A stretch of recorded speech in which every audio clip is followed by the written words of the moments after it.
What's up, everybody? Welcome back to the Martian and Ozzy podcast. I am the Martian, joined by my co-host, as always, Ozzy. This week, we're going to be talking about the UFC 285 pay-per-view going down this Saturday, March 4th, 2023, from Las Vegas, Nevada, headlined by the return of John Jones taking on Cyril Gane for the vacant heavyweight championship that Francis Ngannou left behind. Also got Shevchenko versus Grasso in the co-main event, and a pretty fun main card and prelims to go along with it. So looking forward to breaking down all these fights. And how we doing this week, my man? Great. Just got back from vacation, came back nice and tan, nice and recharged. Um, uh, you know, okay card last week, nice pay-per-view card this week. We unfortunately lost the main event last week. I think that definitely sucked. I was looking forward to that span fight. But we got the return of definitely a top three, top four MMA fighter of all time, and John Jones Some, yeah. in the in the long awaited, move up to heavyweight division.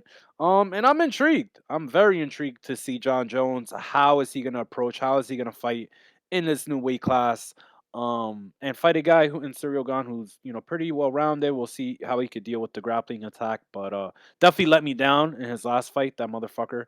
But yeah, let's see how it plays out this week. Second to last fight. Remember, he did beat up Tai Tuivasa Oh since yeah, then. my bad. Yeah, it's like But I was forgettable a little bit. no, I rewatched that shit, bro, and that's peak MMA right It was a there. cool They fight. they go they Yeah, go it was a into cool fight. France. They put on a banger of a fight. Ty knocks him down, add a little drama, and Cyril finishes him. Oh, and like, yeah, I should have said it's forgettable. You're that's right. true. Just yeah.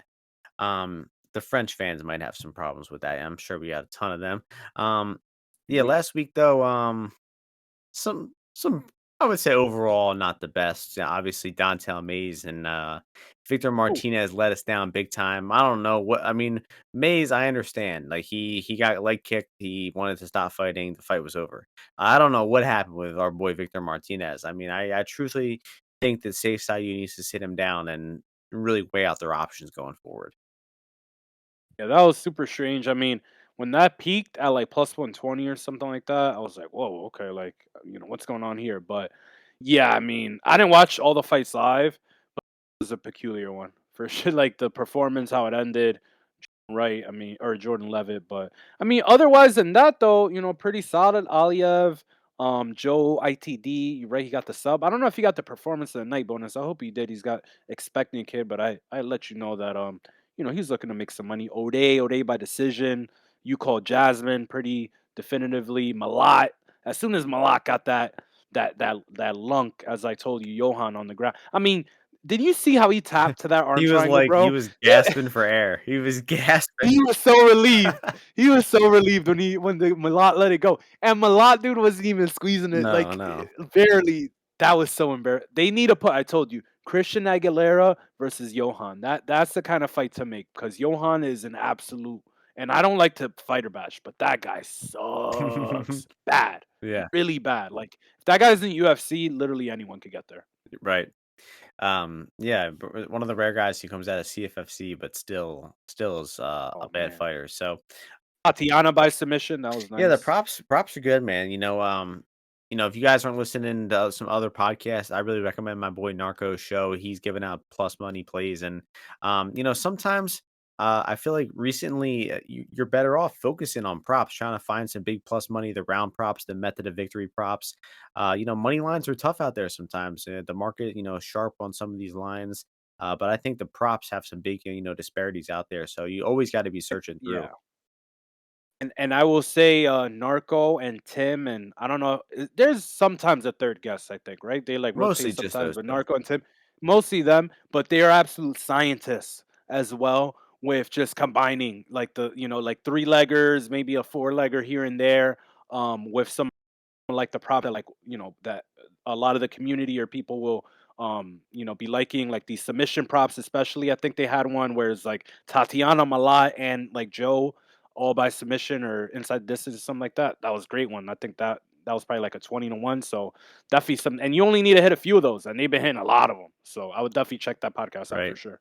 And we'll be trying to, shout out some props as well throughout the card. But 14 fights, let's get into them. First fight in the lightweight division, Loic Radzhabov taking on Esteban Ribovics. The line for this one. is Loic's the favorite, minus 275, Ribovics plus 235. Two newcomers coming in here. The UFC saw Aliyev with all that success in Tajikistan last week, and they said we need to get some more Tajikistanese fighters up in here. So they signed Loic, who is a longtime PFL guy, just a grinder of a fighter, man. Always shooting takedowns, always grinding guys out against the cage. He's hit tons and tons of takedowns in his PFL fights, and he's fought, pretty mid to good tier competition over there. So I just see Loic as being the much more proven guy against higher level fighters. Ribovics has some decent striking, has, completely slept some guys on the regional scene. So I think it's possible that he wins some UFC fights with that power of his. I just think that Loic's grinding wrestling style is going to be too much for him, and Loic's going to take him down, hold him against the cage. And I think there's a good chance that Loic is just a level or two ahead of Esteban here, and he might be able to wrap up that sub. So the sub plus 380 on FanDuel for a guy who I expect to have a lot of grappling success. I think that's a good stab on the sub. Any thoughts on this one here? I also have to go with Loic or Loic here against Esteban. Esteban's never been to a decision, which is a bigger red flag, especially coming against a guy in Loic who fought against Manfio right in the finals of the PFL tournament. So went 5 rounds before. Is a Ali guy. Kind of is in that camp and consistently training, and like you said, is a grinder. So he's kind of well rounded everywhere. Like like he doesn't go for that many submissions, but he does have like some submissions on his record. But pushes the wrestling. Has never been knocked out either, which is Esteban's, I would say, main path to victory. But I just feel Loic is not going to kind of sit in the pocket too much. He's going to try to time some of the shots that Esteban is throwing. Esteban did move over, I believe, to a Killcliff for some portion of his camp of this past camp, I believe. So I think maybe that could bode well, for him there. But I mean, I think Killcliff has been kind of mid, of late. So I think this will be an interesting fight. I just think this is a little bit too much to chew, a little bit too much for Esteban at this point in his career. I do think, though, maybe someone other 155 is a little less experienced, maybe more of an experience level of his, he'd be able to come out ahead of. But I think a good curtain jerker for the first fight of the night on this pay per view card. But Yeah, I if I get also one last thing. I do think I favor this fight to go into later rounds, just because I feel like both UFC debuts. I think Esteban, if he's smart, man, like a lot of his fights have been 1 round fights, and if he thinks he's gonna be able to get Loic out of there in 1 round, I think that's a really bad strategy. So I think he's gonna approach this fight a little bit more calmly, and we get a fight that goes into later 2 rounds. I agree. Think the UFC kind of knows what's happening here, putting it at the first fight of the card. Could be a little bit of a boring fight. Next fight's a good fight between two up and coming guys. Farid Basharat taking on Damon Blackshear, bantamweight division. A big favorite for Basharat, minus 450, Blackshear plus 350. A lot of people thinking this line is a bit wide this week. I'm interested to hear your thoughts on the money line here. Cool fight here. This is the second Basharat brother, which is this one older than the I think he is the older brother, correct? Maybe not. I I'll don't know. look It it up. doesn't matter. Yeah, check that for me. But I liked his performance on the contender series. He definitely, I thought he was gonna get the finish. At some points against Alan. But he showed he's got a well-rounded game similar to his brother. Really chipped away at Alan, on the ground. But Alan is kind of a guy who, again, you have to like recognize these fighters, the kind of archetype they are. He's kind of like a banger, brawler, submission game, right? He's kind of going for a lot of finishes there. But when you take him into deep waters, he's kind of like a Rafael Alves, like last week, just not as polished. But here, the last guy that Bashra fought, but here he's fighting Blackshear, who Blackshear in his last fight against Zalal, yes. He took that fight on 10 days notice, so he did tire out, especially in that third round, which ended up being, I believe, on the judges' scorecards, a 10-8 round.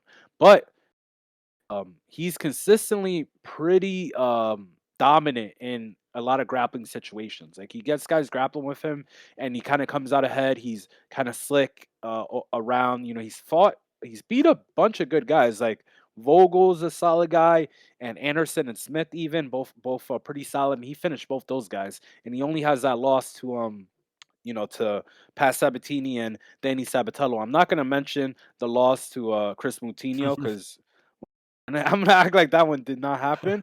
But the guy's solid, man. Regionally, he's fought good competition.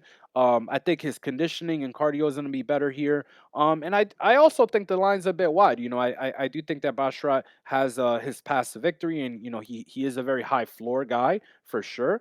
But I think this is gonna be a competitive fight. I would not be surprised at all. Um, at Blackshear coming out ahead, maybe finishing with a submission or something like that.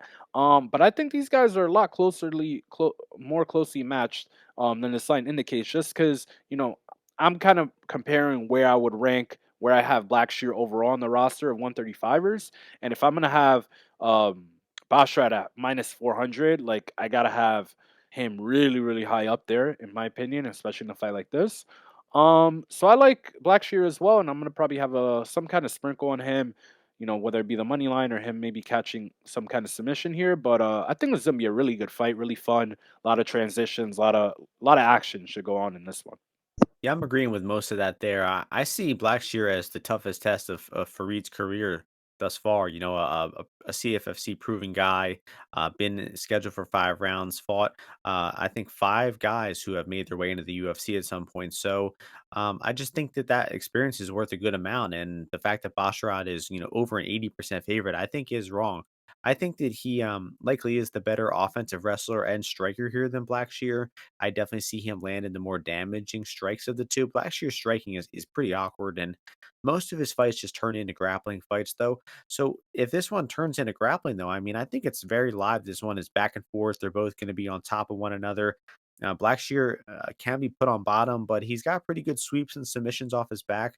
And I think that this could easily turn into a similar fight to like Zalal, where they're just trading dominant positions on each other. And Blackshear is, very capable of stealing these rounds in this decision. I think if Blackshear will win, it will be by decision, and the odds kind of reflect that as well. That is his most likely path according to the odds. But it's plus 750 though, man. I think that's good. I think a small bet on Blackshear here is warranted, and I'm just expecting a closer fight than the line indicates. Probably will end up being like a 29-28 for Basharat, but that doesn't mean he's going to cover this big price tag. So I think the line is off, and a pretty fun fight to in the early portion of this card. Next fight's in the women's strawweight division. Jessica Penne, Tabitha Ricci. The line for this one is Ricci -300, Penne +250. So I'm just a little bit underwhelmed with Ricci in general, and I think that she's being overvalued here. I think the Penne is the value side, and she's pretty consistently undervalued in the market. I mean, I think she's been the dog in several fights in a row. Definitely since she's come back from the UFC from her long hiatus. Remember, she was plus 250 to Lupi. She was a dog to Carolina, dog to Ducati. And, she won 2 of those fights. She won a round off of Ducati. So I just think that Penny's a tough out on the feet and on the ground for Ricci here, especially on the ground with how long and crafty Penne is. She's a real veteran.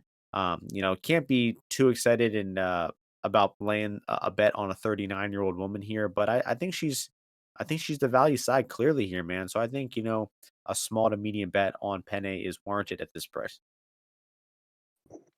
Man, this line is just odd.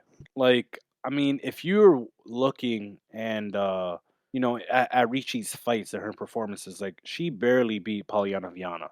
And now Polyana, I mean, if she doesn't fit, like she's 0-4 in decisions now. So she doesn't finish you with a submission. Don't tell G. Frey that, right? But usually with a submission, she can't win the fight. And she just laying down against Ricci like it's her wedding night. Like she's throwing these kicks, Ricci's kind of grabbing them, just walking forward, and half that fight was spent in like that like the when you're laying down and the other girls like kick it, like literally tapping her on the calves. Like it was an insane fight. So how it goes from her being like pick 'em there and then like Panay being like plus like 225 to Loopy like how does it come to where now she's a bigger underdog to Tabitha Ricci where Penne she trains at out of the San Diego, great grappling gyms there. She has kind of like a judo base there. She trains with Justin Flores, who actually trained with when he was out here in New York, and I mean the guy's phenomenal with kind of transitions and a lot of these aspects of adapting your grappling from for MMA. And I just feel like, I mean, Panay is just so much more proven. Even the fight against Dakoti, she was getting hit in like that first round. In the second round, she settled in a little bit, kind of like got off a few good strikes. Obviously, she's not a seasoned striker, but Tabitha Ricci's got no striking, like zero, none. She's a midget as well. She's like has no reach. Like what is she good at? I don't like she could even submit Maria Oliveira, who's Spider Girl, who's a white belt on the mat. She was in mount multiple times on this girl. Panay's got almost three times the amount of fights as Tabitha Ricci. It's not like Tabitha has like great cardio. It's not like she's like, really aggressive. It's not like I mean, I don't know. Like, I don't think she's very good at all. So, very, very odd pricing here. I'm ready to eat all the crows. If she blows through her, okay, cool. But I mean, plus 250 in a women's MMA fight where there's going to be grappling, really, really odd, pretty crazy to me. So I think Jessica Penne is probably best bet, value bet on the card because if this stays on the feet in any way, shape, or form, like what are we repricing this as? And if she's able to produce any kind of scrambles when they're grappling, I think this is gonna look amazing. So I'll take Jessica Penne to give Ricci a super tough test and I kind of like her to win this fight. I think this fight should be like closer to like a plus maybe like 160, 150 for like I'm at around the 40% at least. Um so yeah, I love Jessica Penne in this fight. I mean, Penne less than 2 years ago beat Carolina, and I mean, Carolina's looking good lately. She came off a layoff from. Carlina's looking good, Loopy's looking good. Like my whole point is like, I mean, if someone judged the Viana fight for Viana, you couldn't argue it, really. I don't think. I mean, obviously this was on top of her, but Viana did not have to do that much more in that fight to win it. And I know that Jessica Penne knows how to win fights better than Viana. Yeah, she's So just laying. I let's mean, go with lay and her. pray. That's the way we lose. Is Ricci getting on top and just laying there? So, I don't think Jessica's gonna let that happen. Honestly, I don't you think know, it's gonna happen. she did. She's actually officially 42, by the way. So I did not know that. Perfect, even better. How many 40-year-old women have there been in the UFC? It can't be many. um, No, no. let's do the ROI of 40-year-old I women. don't think age really matters in the women's division, honestly. Like, It's definitely like not as much of a factor. yeah, it's like these girls, they're not that athletic to begin with. So Next fight, men's bantamweight division, Mana Martinez, Cameron-Saaiman. The line for this one, Simon minus 300, well, minus 280 actually. Martinez coming back plus 240. Any thoughts here? I just don't like Mana Martinez. I mean, I just think that Mana Martinez, yeah, he's got a strong left hand. He's knocked out multiple guys, including the same guy like three times, right? Like that KC Jones guy. He knocked that dude out a bunch of times in Texas. They really wanted him. They really wanted that one. I don't know. Someone got their rocks off on that fight. But Simon in this last fight, it was a grinder. Like that fight was, like really, really messy. It was like two dogs just kind of fighting for the last, last piece of food. It was crazy. And Simon would put himself in awful positions and numerous times, kept getting taken down. But downs aren't happening in this fight. And Steven, I mean, was it Kozlov, whatever his name Costello, is? yeah.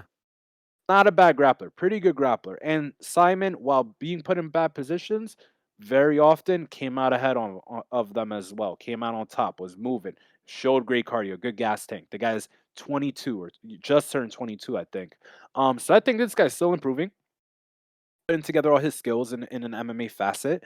And he should be able to be comfortable everywhere here. Mana has a difficult time making weight. Mana's kind of, I think, a little bit weak for this division. I think a lot of his wins are kind of a bit sketchy. Guys that haven't put that much pressure on him. He got triangled by Draco Rodriguez for God's sakes.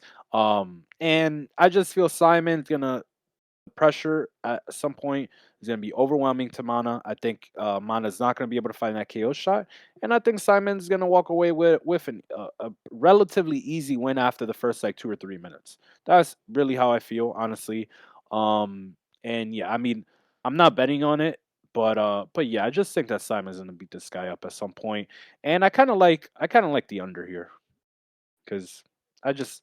But maybe I should just bet Simon inside the distance if I'm gonna do that. But I like the under. I bet the under in Mana's last fight, and that was no good. But that was kind He of almost knocked him out that once. was He kind of almost knocked yeah. him out. Apparently there were two knockdowns. But yeah, that was kind of stupid just because Brandon Davis has like no finishing equity, which is much different than this fight because Simon obviously does. But I think that people are kind of underrating Mana a little bit here. I definitely don't think the guy is any good. But I just think that neither is Simon, and Simon's minus 300.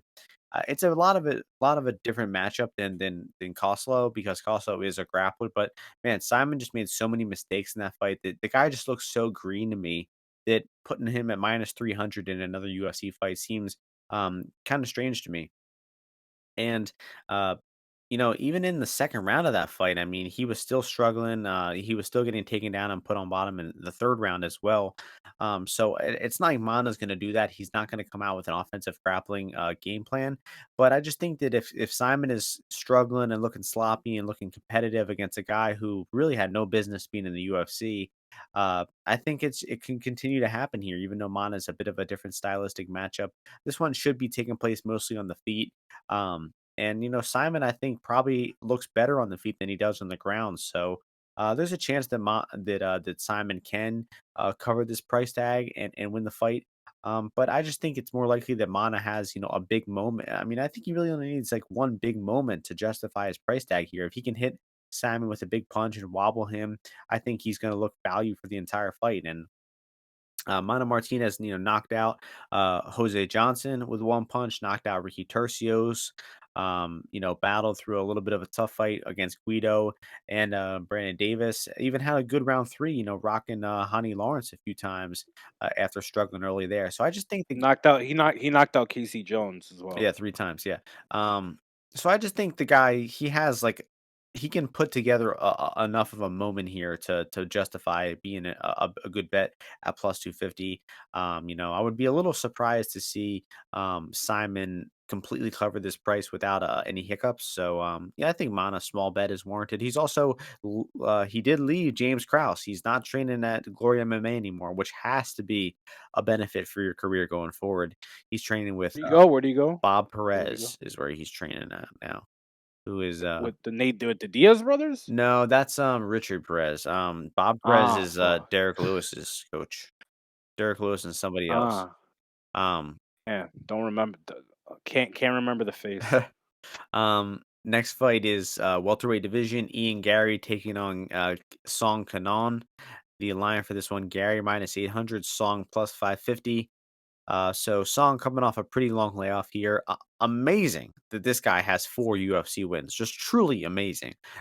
If you would have asked me like before this week, before I refreshed my memory and like looked at his record, who are one of Song Kanong's UFC wins, I don't think I would have remembered any of these guys. I mean, Bobby Nash, Hector Aldana, Callum Potter, Derek Krantz, some of the most forgettable guys of the past several years. Um, but I mean, the guy, I guess, he's an all right offensive striker. I guess that he has some power and some technique on the feet, but I just don't see anywhere he's going to give Gary problems. Gary's much cleaner on the feet.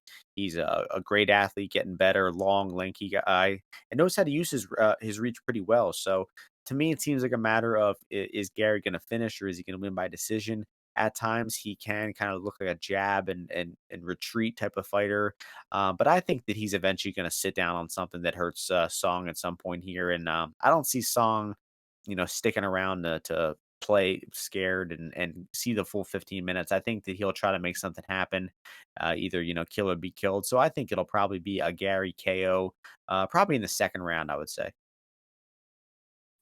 Yeah, I legitimately have zero interest in this fight.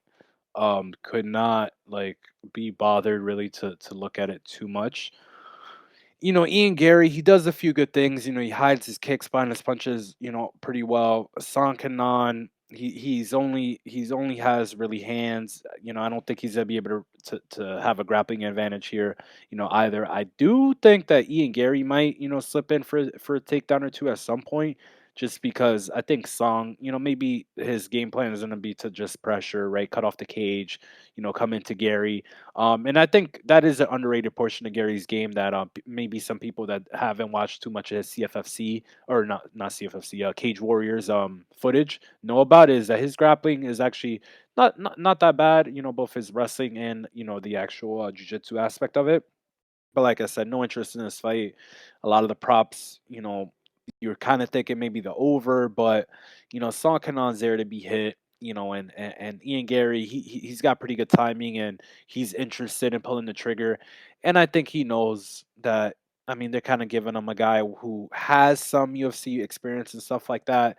And this is a way for him to get some street cred without fighting too tough of a guy. So, I think he might be trying to put on a show, but I don't care about this fight. No way I'm I betting agree on it. with that. What you just said. They specifically picked a guy with some UFC experience to keep giving Gary a good look. Here's a prop that has some interest. Song KO round one, 32 to 1. If Oof, he just needs to come out and 32. I mean, bro, Oh, it Christ. wasn't that long ago that Jordan Williams was tagging Gary with punches in the first round. So if Song comes out and uses that Chinese athleticism, he might make something happen here. Wouldn't hold my breath on it though. Next fight, banger of a fight in the middleweight division. Julian Marquez, Marc-Andre Barriault, great soldier of mine. MAB, probably one of my top soldiers. MAB minus 145. Julian Marquez plus 125. And um, I forget. Yeah, you start this one off. Yeah, let's hear Mm. it. As middleweight could get this fight. I mean, I think these guys are meant to fight, each other. And I also think this is meant to be Julian Marquez's last fight in the UFC. Because I mean, good God, that last fight against RoboCop, like I don't know what Julian Marquez is doing in the lead up to that fight, but it was a bad look. And I think this one is gonna probably end up being a bad look for. I mean, it's probably not gonna be Julian Marquez's last fight, but it could be. But I think it's gonna be a bad fight for him because he looked absolutely exhausted in that Gregory. Obviously, he's getting his brain rattled, but in that Gregory Rodriguez fight, 2 minutes in, 2.5 minutes in, guy looks totally exhausted. Like he's just winging punches. Like there's no thought of like, maybe like I just like move away from this guy. Maybe recompose myself. Zero. MAB he got crushed, absolutely like walloped by my boy Anthony Hernandez. But that's not his fault. That's all Anthony Hernandez and not this guy's fault at all. Now, maybe do people think that could Julian Marquez like use some wrestling like this, like some grappling on MAB? Kind of try to replicate what he did and even what Jordan Wright did. I mean, Jordan Wright was, going there for the takedowns. So I guess maybe some people feel that way. I don't think it's happening. I don't think this guy could put together, 15 good minutes. Right. He's never another guy, never won a decision. He's only got finished in his last fight. But I feel like I may be very steady pressure. He's gonna be able to when Marquez is kind of like just exchanging and closing his eyes and kind of throwing in the pocket. MAB is pretty good with keeping his hands up, kind of like taking a lot of punches on the guard. He's kind of slow a little bit. That does slow him down, and I think that's why Anthony Hernandez was able to tool him so bad, just because he was able to just continually get in on his hips. But Marquez does not have that depth with the mixing in the martial arts. I don't think he trains that much, honestly. Um, and yeah, I think MMB is gonna be able. I think this could look a lot like the Abu Azaitar fight. I actually think this could happen. And I like MAB for a bet here. Even at the minus 145 price, it's moved a little bit, 15 cents. I still think it's pretty fair fight. I think him in the 60% range is fair. You maybe a little bit of the value getting sucked out, so maybe you want to mix in a little bit of maybe the finishing props. Hope that he could get Julian Marquez out of there at some point. But I think I will be, I will be on the MAB side this week. Yeah, I'm in the exact same boat. Took MAB minus 130, 1.3 units to win one. And he's not a fighter that you can exactly trust with multiple units, I think, because he does start a little bit slow. he had been, previously really durable. We did see him get cracked versus Cheaty and knocked out early. And Marquez is an opportunistic finisher. I think the guy really sucks at striking and grappling. But the guy does, finish fights, and he does sometimes come back from losing fights and pull off a finish. So he does, fight probably beyond his capabilities at times. So even though I think that MAB should, really drown this guy late, it's not just a spot where you can unload the clip. And I do think the MAB round 2, round 3 props are good here. I agree with the dynamic that Ozzy said, kind of like the Abu Azaitar fight. MAB is just a slow starter, so I really don't think he's going to finish him in round 1. I think it's going to be, a second and third round accumulated type of finish. You can get 2 plus 600, 3 plus 1,000. And then FanDuel has that KO sub or KO round 2, round 3 at plus 460. I think that he's just going to get on top and land some ground and pound, and Marquez will probably look to call it a night. Also, another fighter without his knight in shining armor, James Krause, in the corner. Who knows what Julian Marquez is doing for direction and real estate advice and everything? Who Everything who that they knows what was going on in those fights beforehand? Was James Krause meddling with these fights? Who knows? do. So I don't know, but I don't want to be on the side of any of those guys going forward. So Yeah, maybe that's a little extreme, but I don't really they have care. no direction right now. They have no direction. Next fight, women's fight. Sticking with the prelims here, a few more prelims. Women's flyweight division, Viviana Araujo taking on Amanda Ribas. The odds for this one, Ribas minus 124, Araujo plus 104. A couple of Brazilian women here. This is a good one. Kind of rare that you see two Brazilian women fight each other. Last time I think Viviana fought a fellow one, she knocked her out in her debut. Talita Bernardo came in on short notice, up a few weight classes, and just starch this woman, Bernardo. Um, but I That was don't. a funny fight. I It remember was, yeah. that. Like she literally like sent her flying That through was the air with bad. a punch. Our Usha, man, she's a nasty bitch, man. She punches people in the nose and she hurts them. I think that's a big difference in this fight. I think is that Vivi is just the harder hitter. She's the more natural 125, or Rebos moving up to 125. I think a lot of people, the betters, the market, kind of underrate that Ribas is moving up to 125 here. I mean, she did some good things at 115. She moved up and had a really close fight that could have gone her way against Chukagian, but I think she looked undersized in that Chukagian fight, and she looked less effective than she would have if the woman was her same size. And I think people are kind of ignoring that she doesn't have a win at this weight class yet, and she's fighting another, top five, top six woman in the weight class. It's a tough matchup for Ribas, and I think the UFC is kinda dumb for doing this. I mean, if Ribas loses this fight, she's lost 3 of her last 4, and, for a marketable girl like her, I mean, I think this is kind of reckless matchmaking. So, I think either woman could end up on top of each other here. It's certainly plausible that either woman could end up on top. But I think Vivi has done pretty well against grapplers, outside of, Jessica Eye, De La Rosa, Alexis Davis, Roxanne. She was able to avoid all their takedowns, hit her own takedowns on some of those women, and just beat them up on the feet for the most part. So I just think that I think either woman can end up on top here. I trust Vivi uh, a little bit more overall, just everywhere here. So I think her being the underdog is a little wrong. I would probably flip the line here, but I don't have enough conviction to actually make a bet on the fight. If I had to, it would be a Vivi money line bet. Don't think any of the props are good here. No props are looking anything interesting. So what about you? Interesting fight. What you said with the conviction is I 100% agree. And I feel that the odds on this fight are like kind of like somewhat correct. Like there's it's hard for me to see these girls being that much value in this fight. But I see some people that they like, Bus, and then I see some people coming in on the other side on, Araujo. And usually Honestly, I like when some of these fighters come off of 5 round fights because I feel like it shows them like what the top level of sport where they need to be. They kind of get a boost. I feel from that past training camp, and they have some takeaways and some stuff that they could carry forward. Obviously, she came up on the short end against Grasso. Grasso was landing those hands pretty well, but that girl has probably some of the best boxing in the division, and I just don't actually think that Ribas is gonna get takedowns on Viviani very often at all, if at all. And I just think it's gonna be a bit of a back and forth fight. I do think that this is a fight that you could definitely live bet.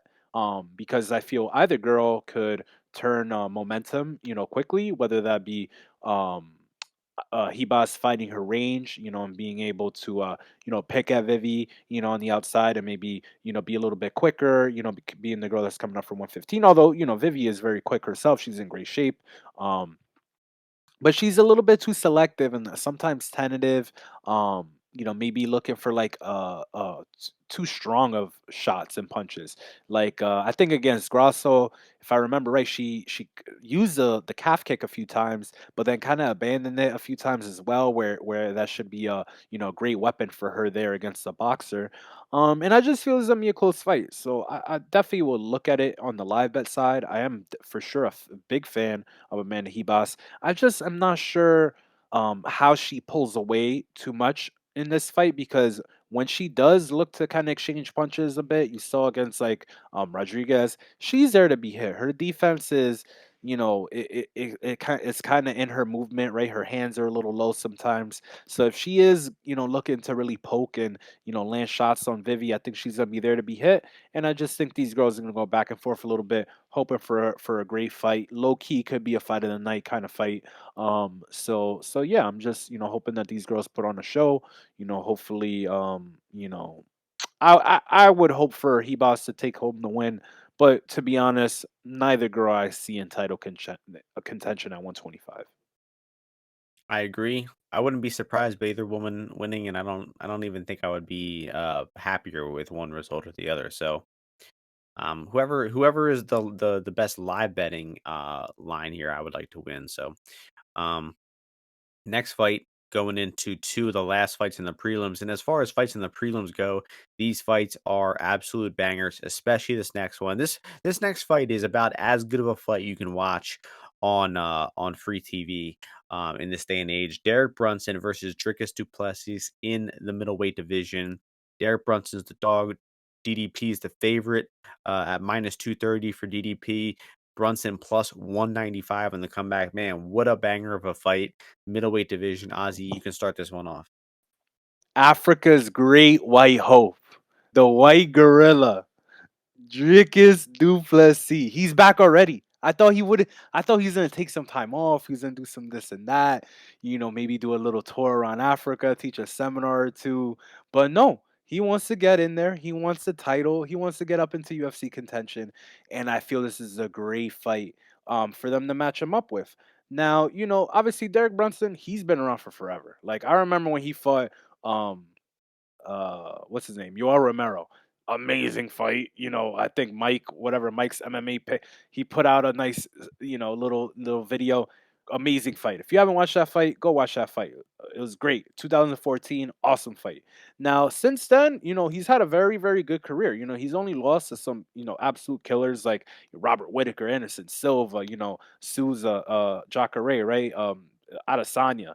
But in that last fight, looked a little sketchy, the cardio, and kind of got hit with bludgeon with some bad shots in that fight, towards the end. And then he comes out in after that fight and he says like, like I wasn't really working out that much and like doing this and that. Like my prep wasn't good. I didn't run. It's like, dude, you're like 39, dog. Like, you're like 30 fights in. How are you not preparing as big as possible for a title, almost a de facto title eliminator?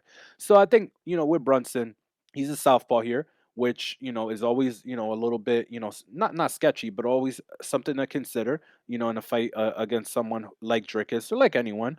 But the chin on Brunson not the best. His wrestling obviously he needs to implement it in all his fights to kind of look good, and he's gonna look to wrestle. What I like about Dricus though is when he does, throw these strikes, he does look to dig his underhooks in, at some points where I think if Brunson to take him down, I think Brunson's gonna have to get him like in the middle of the cage. Like, he's gonna have to time one of those blitzes, double leg him, which could totally happen. But if he's shooting these takedowns like against Tail, like these takedowns where it's like a little bit more against the fence, he's pulling that shit is not happening against Dricus Du Plessis. So what I think is gonna happen is they're probably gonna be a little bit, these guys are gonna go at it a little bit, maybe exchange some clinch positions, a few strikes here and there. But at some point, I feel like Dricus is gonna get an advantage, whether it be an angle, shucking Brunson off, something's gonna happen, and then a nuke is gonna come from one of the hands. I don't know which one. This might be a left. I'm gonna call a left like shovel hook uppercut is gonna hit Brunson across the face, send him flying, and then Dricus is gonna jump on him and he's gonna choke him out. We're going for another submission for Dricus Du Plessis, right? Plus 500 is what I like here. He's a 94 guy. And like I said, we moved over, we have turned the page, and this is their time now. So I think he's gonna finish Derek Brunson at some point. Could it look sketchy at some points? Maybe, but that's the best thing about Dricus Du Plessis fights. They're just riveting. Like he's pulling guard, he's like pulling Brad Tavares on top of him. He's looking tired, and then he just starts bludgeoning these guys, right? Trevin Giles is like, trying to grapple with him, and this guy Dricus is in total control. He just is awesome. I love this guy. I think he's awesome. I think he's gonna win the middleweight belt at some point. We got a lot of haters out there, but slowly we are converting these fellas. And after Saturday night, I'm sure it'll be a big bandwagon. Martian will be joining. He's gonna tell you Brunson's gonna win this fight. It's not gonna happen. Dricus Du Plessis inside the distance. Lock it in. No, Brunson's not going to win the fight, but I'm on the DDP train. I mean, after the Brad Tavares fight, if you weren't on the train, you're kind of a square, to be honest. Um, because that fight was amazing. And he's DC said in his last fight, DDP, like he said, he doesn't breathe out of his nose too well. He breathes out of his mouth. People really should have knew this a few fights ago because people saw him huffing and puffing outside of round one, and people thought he was gassed out. But that's just the way he breathes, and he's able to power through that. And the guy somehow has a mystical gas tank after all, which we didn't really expect. He kind of looked like a little bit of a gassy boxer at some of his early fights, and then all of a sudden he's developing this great gas tank, finishing guys in the third round and whatnot. So this is going to be a tough matchup for him, though. In round one, don't forget Derek Brunson's still really, really dangerous. The Cannonier fight, he was viciously knocked out. We don't know if he will be able to recover from that, but let's not forget, guys, that he rocked and dropped Cannonier in round one. I believe he took him down as well. And Brunson for a while was a mythical creature in round one. He kind of went more timid in some of his recent fights, but make no mistake, this guy is still dangerous early. He's a fellow southpaw who has power in his hands, and I think DDP is going to have a scary moment here around one where he's either taken down and laying flat on his back, or he gets hurt with a punch from that southpaw stance of Brunson. I just think Brunson is going to try to make something happen and maybe make a little something happen here in round one. I think it will be a short-lived success, though. I don't think that he's going to be able to get DDP out of there, and that's just gonna, charge DDP up.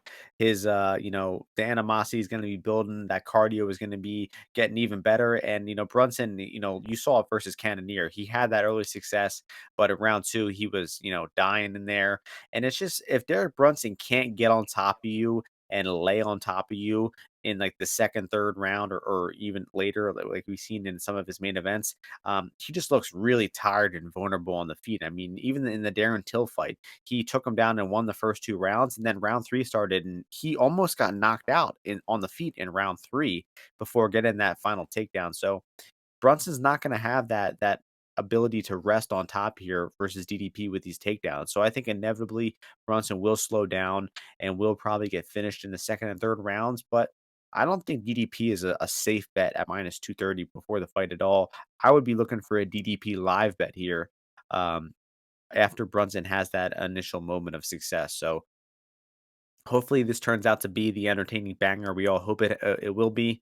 But if you're a DDP better, I think that you're going to be out for a sweaty round one here. So banger of a fight though. Cannot wait for that one. That's what we like. Who likes a no sweat bet? Like if you do, come on, No, you let the DDP fights are just phenomenal. They're the best. This guy needs the belt. Get him the belt, Hunter. Yeah, I don't think it's gonna be going that far, but that's a good pipe dream to have, you know? He'd kill Israel Adesanya, dog. No, he wouldn't. Come on, bro. Yes, he would. No, he would. He'd finish Izzy in like the third round. He would walk into the quickest punches he's ever No, seen. no, he'd take Izzy down every round. The real king of Africa would win that fight, and He'd take him it's down every Nigeria. single round. Every single round. No, no. I mean, Yes. come on, bro. You know that Nigeria is a better fighting country than South Africa. You just know Dude.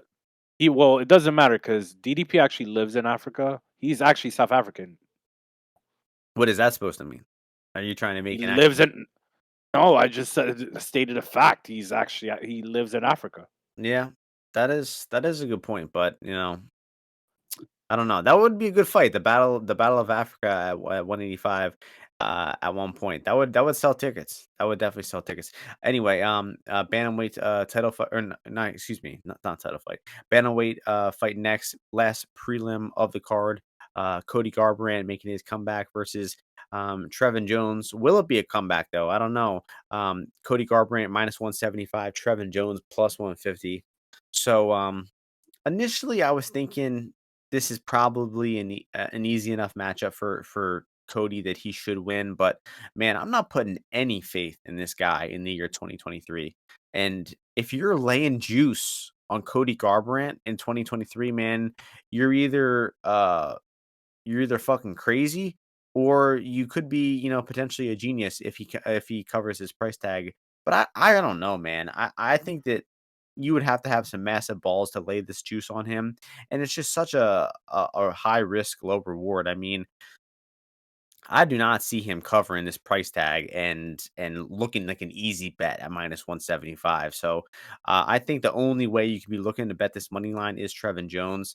As far of a matchup, I mean, Jones is a low volume striker. He's kind of a counter striker at times. He doesn't like leading.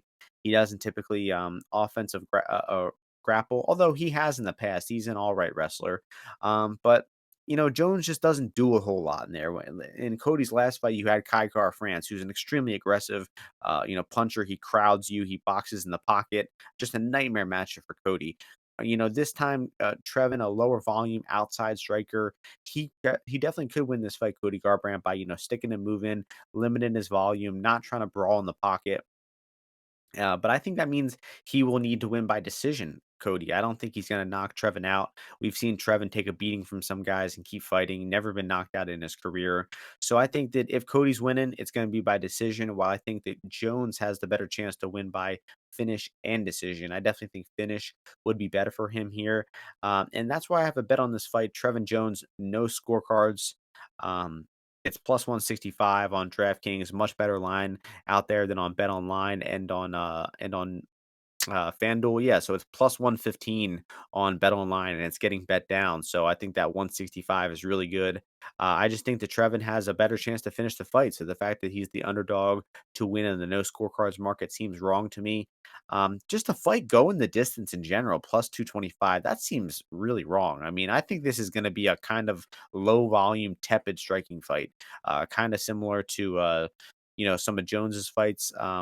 Like Mario Bautista before the knockout, even Cody Garbrandt versus a Sunsao. That was really low volume before the KO. So I think the prop prices are kind of wonky here. So first off, let's be clear. Both Cody and Trevin got absolutely trucked in their last fights. Trevin was able to make it to a decision in his last two fights. Both of those things were crazy sketchy. Basharat had him hurt to the body, if I remember right. He was just all over him. And Barcelos literally did whatever he wanted to him there. But I agree. Like, I mean, Cody is just so unreliable. You know, down in weight, going up in weight. I got a staph infection. I got a fucking COVID. I got My wife is eternal divorcing me. Yeah, eternal COVID. My wife's divorcing me.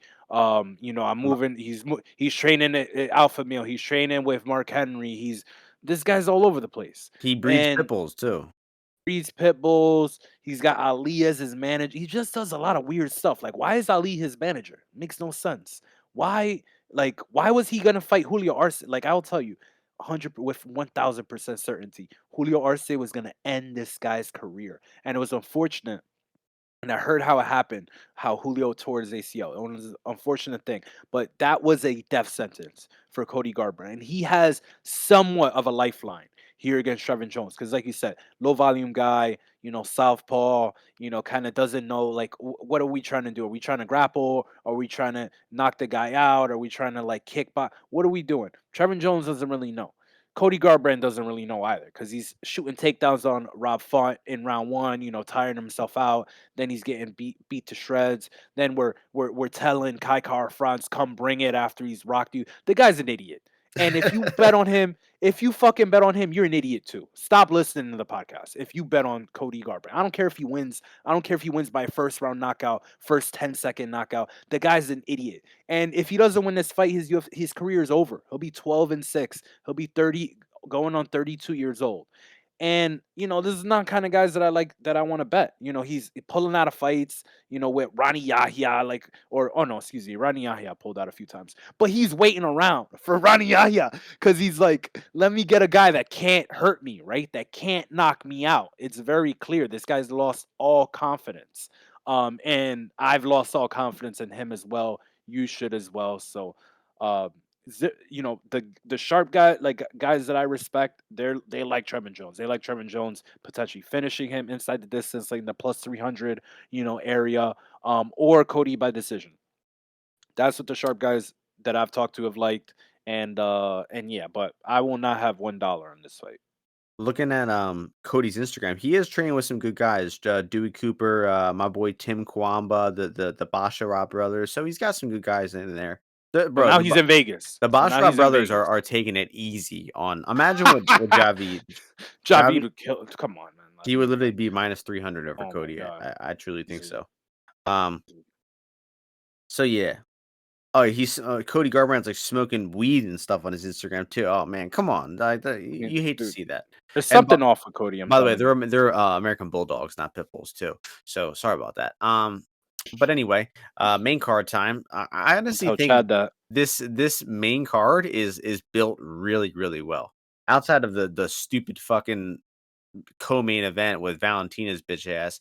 Whoa, whoa, whoa, whoa, whoa! Don't Nah, be talking about she sucks Don't to be quit. talking about John Jarrell's girl like that, bro. Come on, relax. Oh, I Take it forgot easy. about that. Yeah, that bum in the main event too. But Take it anyway, easy. the perfect curtain jerker for the main card.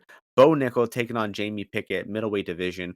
Bo Nickel, a little bit of a favor here, you could say, minus 2,000. Jamie Pickett plus 1,000. Not too often you see those lines in the UFC. More Bellator-esque odds there. But Nickel's going to make easy work of this guy. There are still some questions out there about Nickel. They will not be answered in this fight. They will not be. We're going to have to wait to a later date to see that. And Jamie Pickett is just a run in the mill bum. He's He looks scary. yeah, yeah. If this fight would have been in February, his chances might have been a little bit higher. But in March, they're effectively, none. Especially, Nichols definitely has to have some Irish in him as well. So this is their month. So I think the Bow, it's just a matter of KO or sub. I think it'll probably be sub, and I think it's round one, and I think round one minus 200 is honestly value. You can get it minus 210 on FanDuel, minus 200 on DraftKings. If the line is still even there when this podcast drops, um, it's a square line, but it's gonna win. I think Bo really is gonna wrap this guy up and finish him early. If my boy Jordan Wright could blitz and finish Pickett, I think that Bo can. If Kyle Dawkins could take down and submit Pickett, I think the Bo could do so as well. And man, Bo just comes out like a bat out of hell, and Pickett is either gonna be hurt or on his back within 15 seconds. And I think Bo is going to have all the time in the world to wrap something up. And Pickett just seems like he's the type of guy to tap to like a face crank too. So I think Bo's gonna, rear naked choke this guy in the first round, probably the first 2 minutes. This is awesome. I mean, I love Bo Nickel, obviously, and I've been watching a lot of wrestling. Like I've been watching a lot of college wrestling, right? The NCAA champ, the Big Ten's championship are this week. Bo Nickel used to dominate that. The NCAAs, or maybe a week or two after that. And I'm trying to see like, which one of these guys would be good for like MMA and this and that, jiu-jitsu. So, there's a lot of crossover right now going on, and led by the Penn State guys. You got Bo Nickel, you got Jason Knopf training with the B team, and Craig Jones, and a lot of these guys, Gino Morelli, a lot of these guys I think are gonna invade very soon. I think Roman Bravo Young, and the base is there. Bo Nickel, I hear, is just a sponge. There's a cliche, but he's just always in the training room. Like he just has that work ethic to be looking to continue to get well rounded, continue to learn the submission game. Like the guy took a grappling match with Gordon Ryan, dude, like 3 years, like 4 years ago. I mean, it was kind of competitive. Gordon, ended up tapping him on a triangle and stuff like that. But the guy's been honing his skills for multiple years now, and I think he's gonna have an Alex Pereira esque ascent where. I think within 6 or 7 UFC fights, he's going to be in a title eliminate. He's going to be in the top five of the division. In my opinion, could he stumble here and there? Sure, but eventually, I think we will see Bo Nickel at the top of the UFC rankings, and dominating. And I think it starts here against Jamie Pickett. Jamie Pickett, he's just a little bit of a timid guy. You saw against Tallulah. Tallulah started busting him bad, busting them up bad with strikes, and kind of Jamie was just starting to cower. The second time that he's been finished with under 10 seconds left in the round, like the guy said, he gets darts by Kyle Dawkins. He says he only tapped because he bit his tongue off. Like, guy's an idiot. So I mean, I mean, I don't like the fighter match, but it's just like a funny, Fade like, idiots 2023. That's the like motion. it's like, dude, you don't need to tell anybody that. Like, what do you gain from telling someone that? Because the only reason you tapped is because the guy you're biting your tongue. Like, why are you biting your tongue, dude? Like, who cares? Nobody cares. Don't tell anybody that. But yeah, let's move on. Hopefully Bo Nickel finishes it quick, gets us started, gets us on to these top four banger fights. But yeah, I'll let you intro the next one. Yeah, and if you're just thinking from like a script building point of view, like there's like the fight is gonna finish in round one. It's gonna be Joe Rogan's gonna say, "Oh, that was easier." It's gonna happen. Um, Next fight, lightweight division, Mateusz Gamrot, Jalen Turner. Banger of a fight in the lightweight division. Short notice for Gamrot, but he's still the favorite. Minus 200, Turner plus 170. Two-way Mm. action coming in on this Oof. fight. Gamrot initially got bet down, was going to minus 220 there for a while, and now we're seeing some action come back on Turner here. So I'm interested to hear your side in this one, and who your winner is in this really good fight, man. Love this fight. Now, apparently Dan Hooker was supposed to be in this fight, right? Yeah, dude's And supposed to but fight but Turner. but it got to the point where we never got odds for it, where I thought that would have been an interesting one. I would have actually been very, very intrigued, and I think I would have bet on Dan Hooker there just because he has that experience with, like, the taller, lankier guys, right? Training with Turner Izzy. Turner would have been like minus 170, I bet. Yeah, I think I would have backed Hooker in that fight, honestly. But I think, not with, a ton of conviction, but I just like that, he's prepared for. But anyway, on to this fight.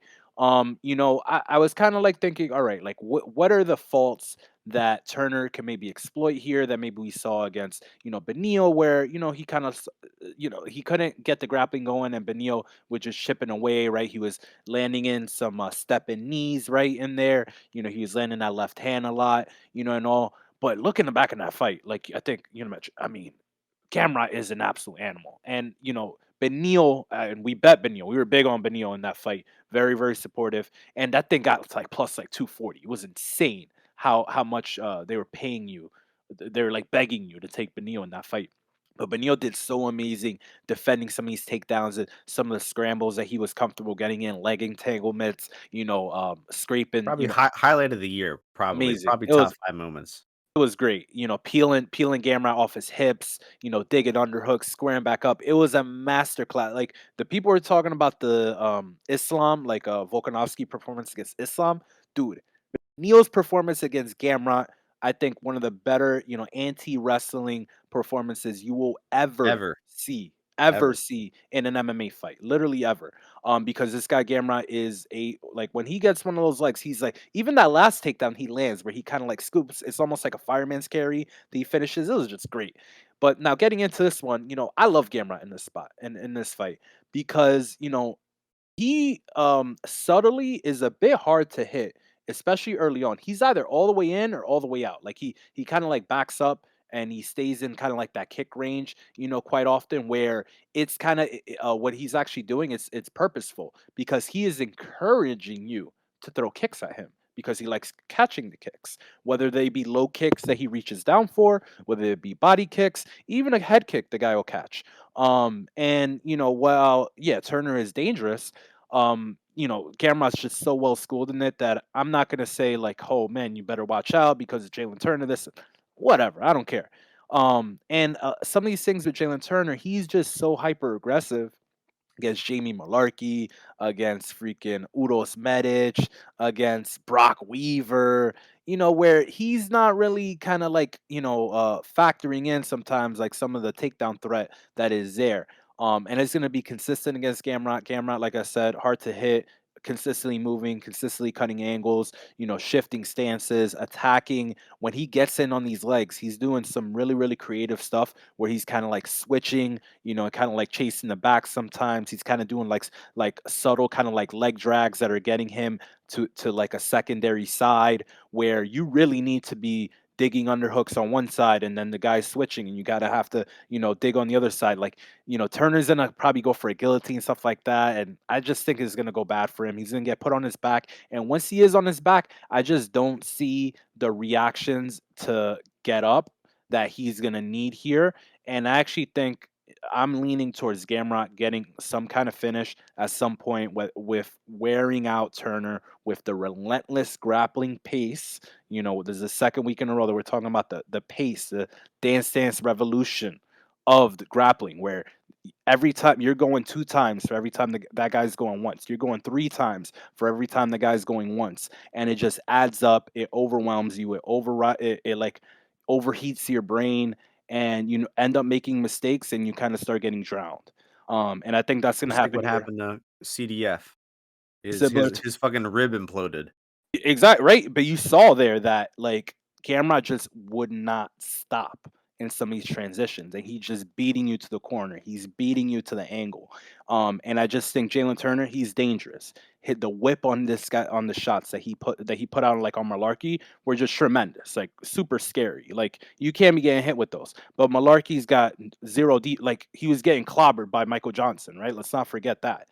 Gamrot's not that, right? It took Beneil multiple rounds, to get off on him. It took, multiple rounds for Armin to even kind of like, I mean, Armin was having some success early, but the point is, I just think that Gamrot just too good right now for Jalen Turner. I think Jalen Turner's still 26, 27 years old, a lot of time to improve, but I think the grappling here is still a big hole for him. I think his striking, if he's coming forward on Gamrot, it's just going to give Gamrot too many opportunities to dip below, get to his legs, get to his back, eventually pick up a finish, wear him out.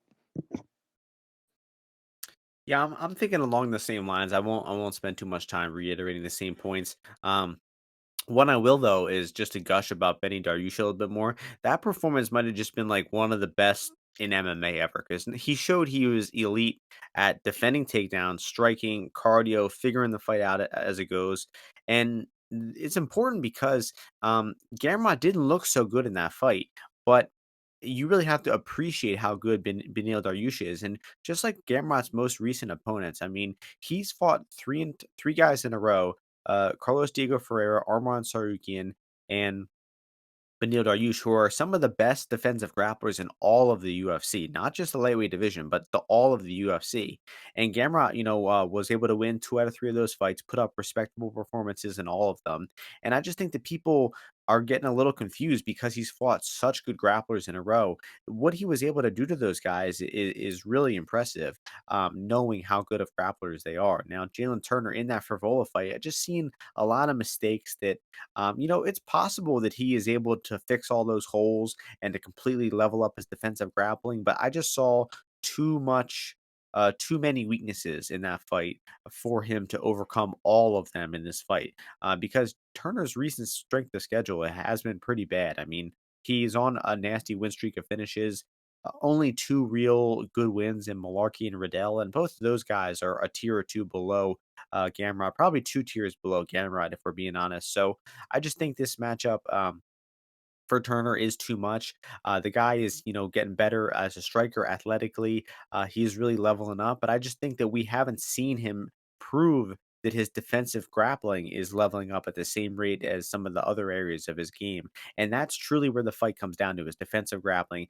Can Turner get Gamrot off of him? And Gamrot doesn't have to hit nonstop takedowns and be on top the whole fight. He's not gonna let Turner off the hook. I think his hands are constantly gonna be clasped. He's gonna be riding the back. Even if Turner gets back up to his feet, there's a good chance he gets dragged back down over and over again. And we all know that Gamrot's cardio is always in good shape. So even though it's short notice, I don't think it's too much to be worried about. I think he will take him down and grind him out enough. I'm not so confident about the finish as Ozzy is. I think this one actually will see the decision. But I have a bet on this fight for Gamrot to win by either sub or decision. That's at plus money at DK. So his money line is 67%. His sub decision is 50%. That puts KO at 17%. I think that's too high for KO for Gamrot. I would be pretty surprised to see a KO for Gamrot here. I think it's sub or decision for him. So I like that line.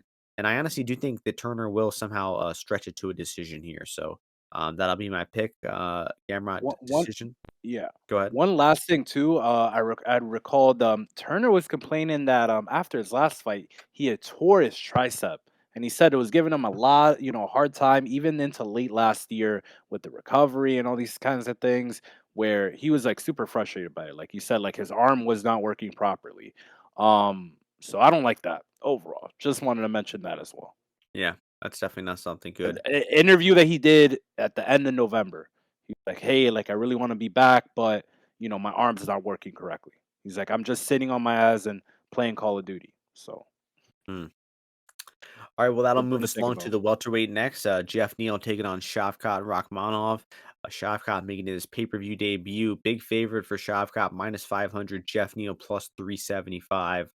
Um, my thoughts on the money line are kind of simple. Jeff Neal is a great fighter, and you're getting a great fighter at 4-1 odds, which is really rare.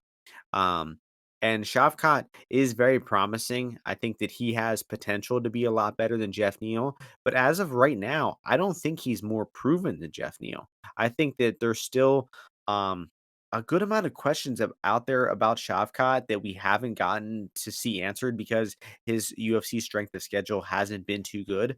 Um, I mean, this is by far and away the toughest test of his career. And, he's a bigger favorite than he was against a lot of these other guys. I mean, man, 4 fights in the UFC, and his toughest fight is Neil Magny. I mean, I think that they're giving Shavkat a real slow build, and this is just a gigantic step up. I mean, he's a bigger favorite than he was against Neil Magny, which is just insane to me because Neil Magny is much more susceptible to Shavkat's game than Neil is. Neil, we haven't seen him face many grapplers, but it's a bit of a question how he's going to look off of his back. But I just think he's such a good fighter that he's going to be able to survive that onslaught from Shavkat. Make it later into the fight. He probably will succumb to a grappling attack and lose the fight either by late sub or by decision. But I'm pretty sure he's making it out of round one here. So I bet the fight to start round two. It's minus 174, which it puts like a round one finish at almost 30%, which I just think is too high. Um, it's actually over 30%. It's like 33%, I think, for a round one finish. I think that's way too high. So I think Neil will make it to at least the second round, hopefully the third. I'm betting starts round two, starts round three, and goes to decision here. So I hope best outcome would be, a decision for either guy. Hopefully Jeff Neal can pull it off, but I just don't have enough faith in his defensive grappling to actually make the pick. Um, and I don't know if I'll even actually make a Jeff Neal money line bet here, despite it definitely seeming like value. I'm interested to see your thoughts, Ozzy. You gonna bet Jeff Neal here? I love this fight.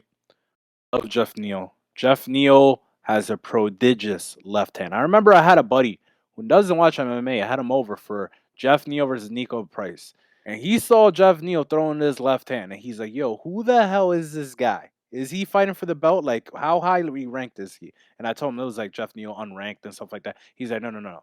This guy right here will be in the top five, soon. And he was right. My guy had a good eye for MMA, for good eye for fights. But man, I other than Conor McGregor, like I haven't really seen too many guys throw that left hand like Jeff Neal. And you know who I don't like and rely on too much is Henry Hooft. like drilling and teaching it, like for these guys like in the pocket. So if Shavkat is gonna be exchanging with him, I think it's not good for him. But what I do feel is Shavkat has some tremendous kicks. Like the kick that he put on Carlson Harris was oof. You don't see those kicks, way too often in MMA. Like that spinning kick, put that right on the guy's like the back of his jaw near his ear. His high kicks are awesome. His takedowns are awesome. He goes for that. He's got a great guillotine. But Jeff Neal is not a slouch on the ground. He's not bad on the ground. I've seen him a few times. Like, yeah, you've only seen small glimpses of it, but from what I could tell, a lot of his instincts and stuff like that, not bad. It just is if he is getting tired and you got a huge Shavkat Rakhmonov on top of you for multiple minutes, could a mistake happen? Yes, definitely. But I don't think this is a case of, he's getting taken down, he's getting insta stubbed, he's getting arm triangled or like darts choked, or there's not gonna be a Johan Lioness. There's two different classes of fighters. So I kind of like Jeff Neal here. You kind of want to get above that plus 400 number. But I think that Shavkat, with the like Jeff Neal also is incredibly durable, has shown great cardio, has shown that he could carry the power into the third round, right? He knocked out, that was the third round against Luque, knocked his ass Yeah. out in the third round, won the third round against Santiago. Um went 5 rounds against Stephen Thompson. And I think that people see that Shavkat submitted Neil Magny. Neil Magny beat Jeff Neal in the past. So thus, we like there's no Jeff Neal has no chance. This is what the casuals see. They really look at this stuff. And they say like, well, if this guy dominated this guy and this guy kind of beat this other guy clearly, like what's going on here? So I mean, I'm taking Jeff Neal here. Very very small, or not too large, just because if Jeff Neal I don't think Jeff Neal is knocking him out in the first round. So I think I could be able to add live if I do like how the fight is looking. But I just can't pass up a guy like Jeff Neal at this price. I feel like this has a big potential to be like the Gilbert Burns Chimaev fight. Um, and I think Jeff Neal like on the feet. If these guys start brawling, if Shavkat gets extended, when does Shavkat? Let me look at one thing real quick. If this fight gets extended, you do not want to be in the way of that Jeff Neal left hand I later don't on in think the he's fight. ever And he's been in a never been a decision. decision. Exactly, is my point. Never been a decision. So let's see. And can I and think the range on like how good Shavkat is still huge. Like he very good. might be top 3, top 5, like the odds are making him out to be, or he might just be, actually like maybe fringe top 15 and just had a really good run up until this point so Yeah. far. And let's recognize Jeff Neal is a completely different level athlete than these four guys that Shavkat has beat in his, and he's low key been beating up on some brothers. I don't know if the brothers would I you would Cowboy Oliveira is a brother, right? He's a brother Yes, for sure. undoubtedly. And Prazeres, he's a brother. He's more Yeah, borderline. he's a little bit well, a little bit less. He was a cop, I think, right? So, no, I mean, like, Okay. Alex Oliveira's behavior definitely. Oh, whoa, whoa, whoa! Why you got to go there? Jesus Christ! I'm trying to listen. Jeff Neal on the heels of BHM. Let's get it done. Listen. Jeff Neal is a tremendous fighter. Like tremendous. Like he could fight for the belt. What? Like he could definitely Yeah. fight for the belt. So let's see. Let's see it. I think this is gonna be an awesome fight. Yeah. And like, yeah, man, I hate to just keep talking about it, but like, Shavkat is coming off of like one of the easiest matchups ever in Neil Magny. I mean, Crazy easy. anybody who watched Neil Magny fight Chiesa knew that Shavkat was going to dog him on top. That fight was a Yeah. predetermined outcome, and this fight has just so much more uncertainty to it. Jeff Neal is a tougher test on the feet. He's never really been out grappled in his MMA career. Stuffed 7 of Bilal's takedowns, which He is murdered not a bad. Bilal. He Yeah. murdered Bilal. He really Killed him. hasn't phased that many I mean, he got taken down by Neil Magny a few times, but he didn't get controlled for long at all. He popped right back up to his feet. Oh, he's not bad on the ground. Yeah. And he's got So, Saif Saud in the general in his that is corner. good. Yeah, that is good. I'll take Saif Although over Henry Hooft any day of the week. bro, Victor Martinez had safe side in his corner too, and we Whatever. know how that went. Anyway, next fight, co-main event, women's championship fight, Shevchenko versus Grasso, flyweight division. Shevchenko huge favorite, minus 900. Grasso plus 600. Yeah, I mean, I guess Valentina's gonna win. Probably gonna hit a takedown or two. Uh, I don't know if she'll finish her or not. I'll go with no. I'll go with Valentina 49-46 in another forgettable fight. Also, don't forget Valentina lost her last fight, rounds 1, 2, and 3 to Santos. And yeah, that's my analysis for this one. Anything from you? Yeah, I'm curious how Grasso will deal with the left body kick of Valentina. I think this is super dangerous weapon. She is a 93 girl. She is our queen. She is going for the belt here. And I'm fully in support. Mexican. Mexican wave. Like I am fully in support. I'm all Grasso ahead. But this is gonna be tough for her because sometimes like you saw in the Viviane Araujo fight, she could have landed more punches. Like she could have done more. She was just I don't know, she was just kinda not pushing the gas. Like, this is like a fight too early for her, I think. Valentina, her hands aren't great. Um, I don't think she gives the opportunity for Alexa Grasso to really land, the haymakers that I think she would need to pull ahead in these fights. And like I said, I think these body kicks and head kicks are gonna really mess up with the boxing range and what Alexa wants to do overall in the fight. So I'm not too high on her winning this one. I think on the ground as well. I think the maturity and the strength of Valentina could be an issue. But when we hit that 93 year, you just never know. And hopefully we could catch Valentina on the downswing. She'll be 35 in like 2 days or 3 days after the fight. Um, so hopefully, I don't know. Hopefully, she's thinking about John Jones in there, and his comeback and all this stuff, and maybe having a warm meal for him ready or something like that, and it distracts her from the task at hand, which is Alexa Grasso. But and that picture of Valentina kicking on the Tapology picture of her head kicking Jessica I, they don't need to do that. That's fucked up. That's fucked up, dude. They don't need to do that. Poor But Jess. but I think that same leg will be a huge issue for Alexa Grasso. So we'll see if she can make it to a decision or make the champ uncomfortable with the hands. Let's see it. Yeah, I'll just say two props here. So you can do for Valentina, whenever there's a big favorite like this, going on DraftKings and making a same game parlay is a really good way to shave down the price. So Valentina to win, Valentina fight to go over 1.5, and Valentina to win one to land one takedown throughout the entire fight. You can get that at minus 125. So I think that's a good way to play her. Also, Valentina sub 234 at plus 600 on FanDuel.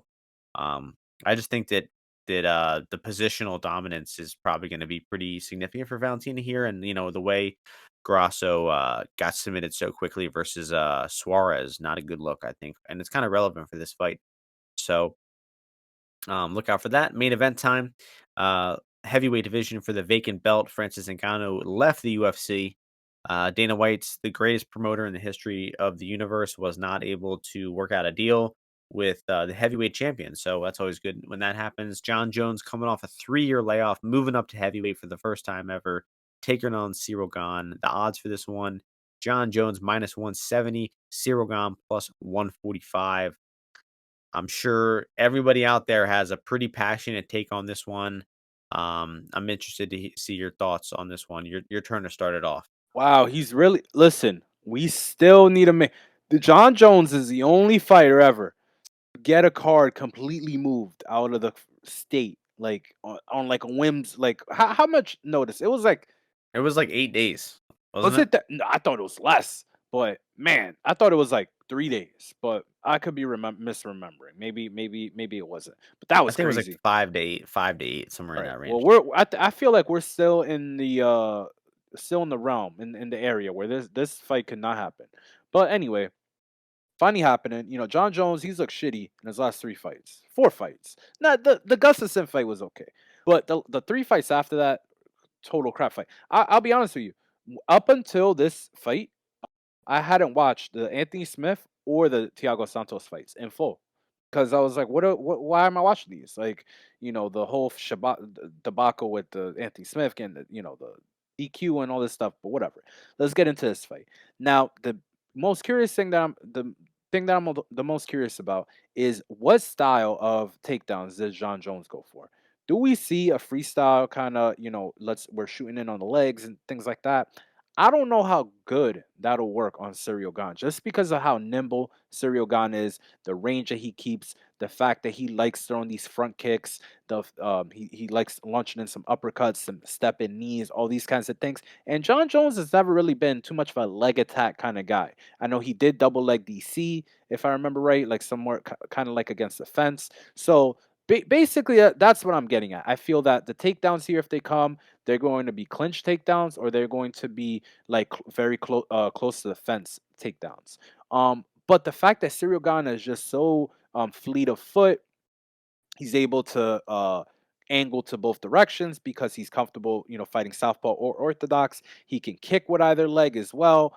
His jab is quite solid. If you saw that Tai Tuivasa fight, the way that he angles off to land the fight finishing or the right hand that set up the finish was awesome.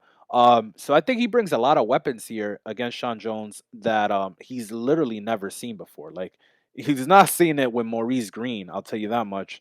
Maybe with my boy Slow Mike Rodriguez, the Dominican Republic's very own, but I doubt it even there. So What John about Jones is Jorgen? Where's Jorgen from? Cuba? Cuba, yeah. Jorgen's just there for the vibes, bro. He's just there for the vibes, and you don't want Jorgen leg kicking John Jones, dude. Like He's that's from Cape Verde, actually. well, I pretty. don't think He's that's too Cuban. relevant to the Yeah, but he's Cuban, I think. Whatever, doesn't matter. So I think it's gonna be a anybody fascinating. named Castro is Cuban, This is basically. gonna be a fascinating fight. I love Gane by decision at plus 340 for all of John Jones' faults. He's a tough bastard, but I also think he's like he. I know he's also a tactician. So even if he's losing early, like he's not gonna just like he's not going Julian Marquez out there. You know what I mean? Like, oh, just start swinging and this. No, John Jones is gonna like take his time, gonna make his reads, look at tire the guy out, maybe get him in the clinch, wear him out. All these kinds of things. He's not like gonna rush too much into the fight. I think, right? Especially given it his debut at heavyweight. I think that's gonna be his approach. Now, I just think Gone here is value at the line that we have him here at. People are skeptical about the grappling and all these kinds of things, and John Jones is the GOAT. So, one of the GOATs, I should say. So if he wins this fight, like, yeah, I'm gonna be like, man, stupid bet. The second time in a row where I did bet on Gone and he burns me.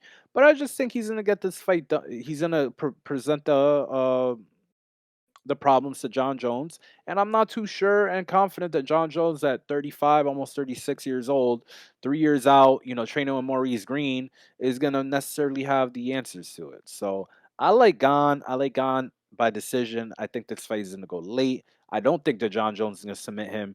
And yeah, I think it's gonna be a good fight though, honestly. Yeah, I'm in agreement. Which historically might not be the best for us, when we tend to agree on main events. Um, Not quite the recipe for success. Looking at your main event and your heavyweight ROIs on BetMMA, they're bad, but they're not as bad as mine. Mine are actually way worse. Uh, on heavyweights, on main events, both are big negative, -20% on both of them, basically. So, take this pick with a grain of salt. But I got Gain here as well. I'm a notorious John Jones hater, doubter. Damn, bro, mine's -27% on heavyweight fights. That's crazy. Um, Dontel Mays did not do me too good No, last he week, hasn't been helping that. You should have been but betting on Waldo. You fucking betting on like Chase Sherman and shit like those that. 2. But no, I never tried to bet on that guy. Oh, okay. Yeah, yeah. That is one thing though, is whenever I bet heavyweight MMA, they're typically like shitty bum, Jake fat guys. Collier. Jake Collier. Yeah. Yeah. So, well, no, he's a great fighter. Anyway, but for once, I'm actually betting on a good fighter in Cyril Gane. Ozzy hit a home on a lot of good points. The layoff for John Jones has to be significant. I mean, I would ask someone this. So, if you watch John Jones' most recent 4 fights, Gustafson, Smith, Santos, and Reyes, if you watch just those 4 fights and forgot about John Jones before that, how would you cap this fight against Cyril Gane? I mean, I don't understand how you would think that he is the favorite in this fight because he looks like a shell of himself. He does not look nearly as good as he did in his early career. So it's safe to say that back in 2019, 2020, John Jones was already past his prime, already maybe, three-fourths of the fighter he was at his best. Now you add on a 3-year layoff, you add going up a weight class, you add dealing with bigger fighters. He's dealing with a better athletic fighter as well. Cyril Gane, much better athlete than all four of the past guys I mentioned. Reyes is probably the only one that's in close contention. And, he struggled with Reyes a lot. He struggled on the feet with Reyes. He struggled taking Reyes down. And it was only because of cardio that he was really able to take over that fight and win the later rounds. Um, and that could happen here, but I just think that John Jones is going to be extremely uncomfortable on the feet in this fight. I think that John Jones is going to be slow and plodding, and I don't think he provides much of a striking threat at all to Cyril Gane on the feet. So if the fight's on the feet, I have a pretty good feeling that Cyril Gane is going to be the one winning the minutes, controlling the range. And it's really only in the clinch and the grappling where the fight starts to get close. I think in the clinch, um, it is going to be worrisome. You do see Cyril Gane making some mistakes with his positioning in the clinch, coming from his Muay Thai background, not really uh, adequately equipped to deal with the takedowns and mixing the wrestling into the clinch.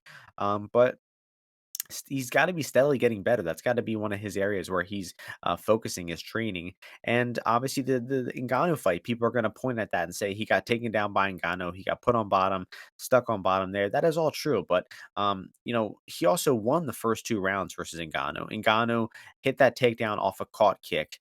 And it still could have been a 2-2 fight going into the 5th round. Cyril Gane hits the takedown in round 5, is on top of Ngannou, and if he just stays in top half guard, he wins the fight. He's the undisputed heavyweight champion of the world. He wins 48-47.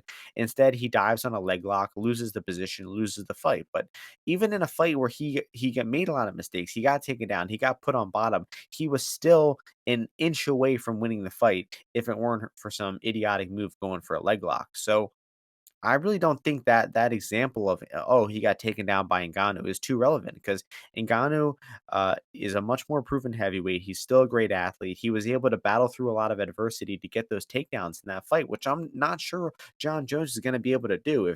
If this fight is not going well for John Jones early on, those takedowns are not going to become any easier to get.